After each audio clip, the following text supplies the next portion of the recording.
I made this channel to document my art progress, and there's no better way to do that than to look back at my old projects. In this video, I'll be going over this chess set I made. This isn't meant to be a tutorial, it's me logging my thoughts as I analyze my art. I made the set while limiting myself to using just the subdivision modifier, extrusions, and support loops so that I can get intimately familiar with these tools. I also opted to make the set photorealistic for two reasons. 1. Chess pieces are common items, so there are plenty of references, and 2. Mistakes can be hidden under the guise of style when doing stylized work, whereas they're much more obvious when emulating real-world objects. I ended up with 3 renders, 1 textured like marble, and 2 like frosted glass. For the image analysis, I'm primarily going to focus on the marble one and talk about where the viewer's eyes are drawn when looking at the picture. Overall, I'm happy with how this one came out, especially given my skill level. That being said, there's plenty of room for improvement. The main subject of the photo is the bishop in the center that's checkmating the king. If someone knew the rules of chess and they study the image, they'll eventually be able to figure that out, but at a glance, it's not immediately obvious.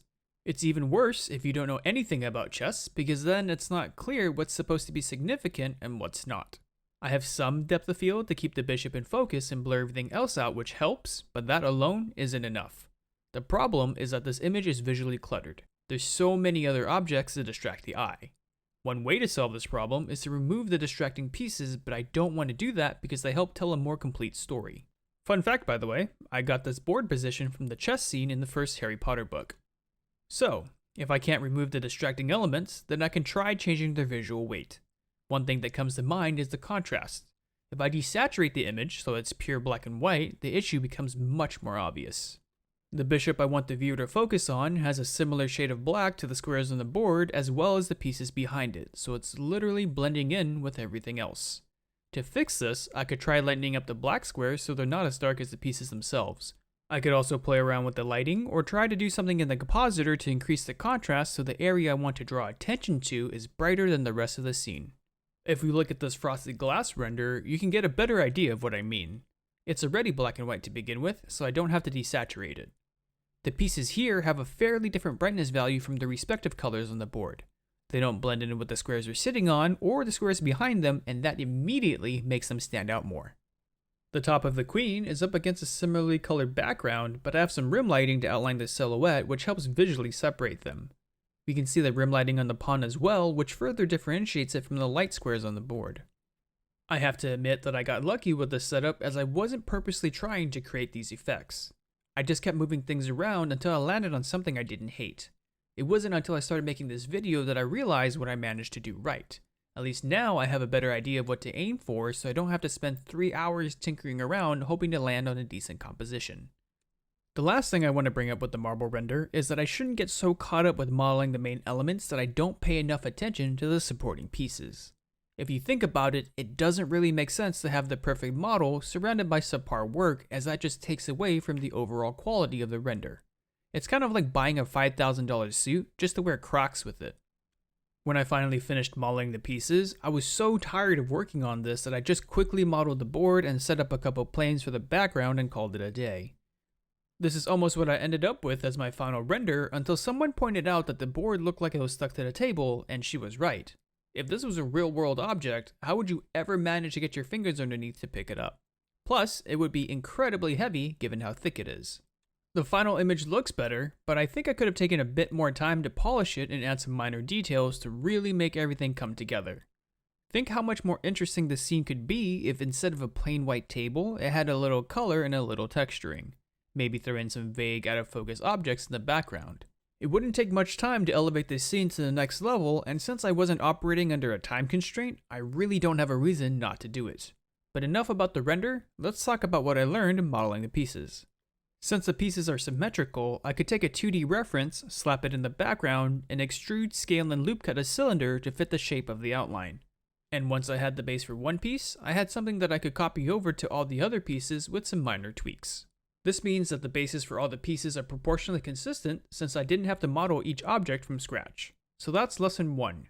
Reuse geometry where I can to save time and keep different objects that belong together in a set looking the same. Speaking of saving time, one thing that I should have done but didn't do was use the mirror modifier. Since chess pieces have a lot of symmetry, this would have been the perfect time to do so. I spent more time selecting vertices, edges, and faces than I should have because if I wanted to edit something on one side, I'd have to go around selecting all the same points on the reflected sides. If I use the mirror modifier instead, at the very least I'd cut the number of selections I have to make in half, or by 75% in most cases. By the end of this project, I also learned that when I'm modeling, I should start by using as little geometry as possible to get the shape I want, adding in more vertices, edges, and faces only when I need them. Excessive geo becomes a compounding problem when using a subdivision modifier as it increases the number of faces exponentially. For instance, the pawn's face count goes from 5,000 to 20,000 when increasing the subdivision modifier from 1 to 2. Going from 2 to 3 brings it up to 80,000, and that's just for one of the simpler pieces. This leads to longer render times as well as lag in the viewport when the poly count gets sufficiently high. I use the default cylinder settings as the base for all the models. If I had cut the number of starting vertices from 32 to 16, I'd cut the number of resulting faces in half without any significant changes to the way the piece looks. Realistically, I think I could have ended up with the exact same render if I started with 8 vertices. Then, my final render would have something like 400,000 faces instead of the whopping 1.5 million it has now. More geometry also meant I had less free space to work with when adding loops, which sometimes created creases where I didn't want one. My changes were more localized, which meant that I had to select more points if I wanted to make a big change, and those bigger changes didn't look as smooth since I had to move all the points in between by hand. Not to mention, selecting stuff with X-ray mode enabled was a nightmare as I was constantly misclicking since the mesh was so dense. That being said, the modeling itself wasn't too difficult. I only struggled with the bishop and the knight. For the bishop, I didn't want to use the boolean modifier to cut out the slot, since I couldn't directly control the topology. What I did instead was model the whole shape first, then use the knife tool to add vertices as needed. Then I deleted unwanted areas and manually connected vertices and created faces to form the shape. This is the result I ended up with. It's okay. I feel like it can be better, but I'm not sure how to achieve that at the time of making this video. If anyone has a better method of creating the slot without using a boolean, please let me know. The other piece I struggled with was the knight. This was my first attempt at it, which didn't turn out well because I didn't consider the other perspectives while building out the shape. I only thought about it from the side profile, so I ended up with this incredibly rectangular looking thing. I also didn't have many references that were like this silhouette, so I had trouble with the head proportions.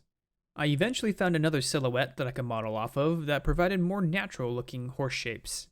I again struggled with the head for a bit, trying to get this curve. I had only been extruding directly upwards for so long that I forgot that I could rotate while extruding, which I eventually remembered and is how I ended up with this. I don't think it's great because it doesn't include as much detail as some of the other knight pieces out there, but it's certainly an improvement over my first attempt. Anyway, that's all I have to say about this. If you have any thoughts or feedback about any of what I've covered, feel free to let me know in the comments. Thanks for watching, and I'll catch you guys next time.